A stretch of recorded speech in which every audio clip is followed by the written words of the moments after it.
ముందుగా సంక్రాంతి శుభాకాంక్షలు. ముఖ్యంగా ఈవేళ మేము చేసిన సంక్రాంతి మా కుటుంబాన్ని అంతటినీ కలిపి ఆనందంగా ఉండాలని ఇలాగా 23వ సంవత్సరం ఈ సంక్రాంతి సంబరాలు జరుపుతున్నాం. మొత్తం మా నాన్నగారికి 9 సంతానం, వారి పిల్లలతో ఈవేళ 90 మంది 5వ తరం వాళ్ళు ఒకే వేదిక ఇన్ని సంవత్సరాల బట్టి చేస్తున్నామండి. దీనికి కారణం ఏంటంటే మన సంస్కృతి సంప్రదాయాలు నిలబెట్టాలని. కుటుంబ వ్యవస్థ దూరం అయిపోతుంది. ఇప్పుడు అందరూ సింగిల్ కుటుంబాలు అయిపోయి డబ్బు వ్యావలో పడిపోయి కుటుంబ వ్యవస్థని దూరం చేస్తున్నానని నేను భావించి కంపల్సరీగా మా కుటుంబాన్ని కలిపి అందరినీ ఒక తాటి మీద ఉంచాలనే సదుద్దేశంతో ఇన్ని సంవత్సరాల బట్టి ఎంతో వ్యయ ప్రయాసాలు కోర్చి అందరినీ ఒక తాటి మీద నిలబడి ఈవేళ సంక్రాంతి సంబరాలు జరుపుకుంటున్నాం.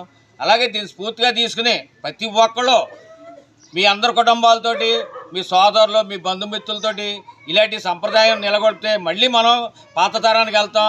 బంధుత్వాలు పెరుగుతాయి, ఆప్యాయతలు పెరుగుతాయి. అందుకని అదే కాన్సెప్ట్ తోటి ఈ సంక్రాంతి సంబరాలు చేసుకుంటున్నాం. జై సంక్రాంతి. వ్యవస్థ అంతా కూడా, కుటుంబ వ్యవస్థ అంతా కూడా ఇద్దరితోటి ఒక బాబు ఒక పాప దాంతో ముగించేస్తున్నారు. కానీ ఇలాంటి సాంప్రదాయం అనేది అందరూ పాటించి మొత్తం అందరూ కూడా జరుపుకోవాలని, ఇలాంటి సంక్రాంతి సంబరాలు జరుపుకోవాలని అందరినీ కోరుకుంటూ, మనస్ఫూర్తిగా కోరుకుంటూ.